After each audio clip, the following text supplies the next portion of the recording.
Bharat बिल्डथॉन idea 2025। विकसित भारत बिल्डथॉन 2025 में अपना पहला आइडिया आपको देना चाहती हूँ। उसका शीर्षक है अमृत पानी। विकसित भारत बिल्डथॉन आइडिया 2025 के अंतर्गत मैं आपको अमृत पानी यंत्र के बारे में बताना चाहती हूँ। इसकी समस्या, इस जो यंत्र बनाया है उसको मैंने इस समस्या को ध्यान रखते हुए बनाया है कि गांव के लोग यह मानते हैं कि वर्षा का जल शहरों की अपेक्षा ज्यादा साफ होता है और पीने योग्य होता है, लेकिन और वे बिना जांच के ही इस पानी को पी लेते हैं। लेकिन जो आज के समय में हम कृषि में खेतों में खाद का इस्तेमाल कर रहे हैं, पेस्टिसाइड का इस्तेमाल कर रहे हैं, उस वजह से पानी की गुणवत्ता बहुत तेजी से गिर गई है और इस दूषित पानी को पीने से विभिन्न प्रकार की बीमारियां, डायरिया, पेचिस, हैजा, डेंगू, पीलिया आदि बीमारियां बढ़ रही हैं।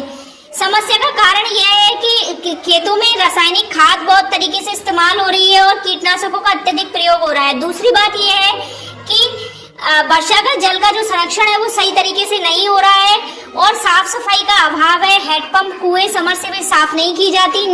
समय समय पर जल स्रोतों के पास से ही जो नालियां होती हैं, कचरा है वो गुजरता है और पानी की गुणवत्ता की जानकारी हमें नहीं होती है। समस्या का प्रभाव ये है कि जो स्वास्थ्य संबंधी बीमारियां बढ़ रही हैं, बच्चों बुजुर्गों में कमजोरी और कुपोषण की समस्या आ गई है और स्कूल में बच्चे ज्यादा एब्सेंट रहते हैं और घरों में चिकित्सा खर्च बढ़ जाता है। समस्या का समाधान करने के लिए मैंने पानी को शुद्ध करने के लिए, मिनरल युक्त पानी बनाने के लिए अमृत पानी यंत्र का मैं सुझाव दे रही हूँ।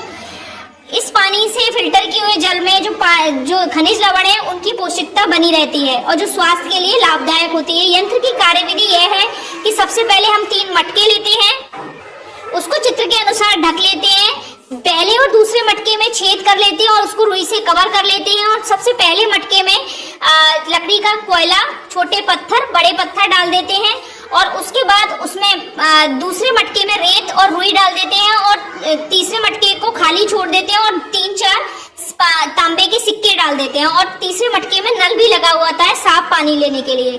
सबसे पहले मटके में बाल्टी से दूषित जल लेकर हम उसमें डालते हैं और धीरे धीरे 1 से 1.5 घंटे बाद बूंद बूंद जल रिस कर दूसरे मटके से तीसरे मटके में आता है और यही खनिज युक्त जल पीने योग्य है और स्वास्थ्यवर्धक है, जो हमारे स्वास्थ्य के लिए लाभदायक है और इसके अंदर जितने भी हमारे शरीर को मिनरल्स की आवश्यकता होती है वो सारे मिनरल्स पाए जाते हैं। अमृत पानी बनाने के लिए ये जो मैंने अमृत पानी यंत्र का सुझाव दिया है ये बहुत सस्ता है, उपयोगी है और आसानी से सभी घरों में इसको बनाया जा सकता है।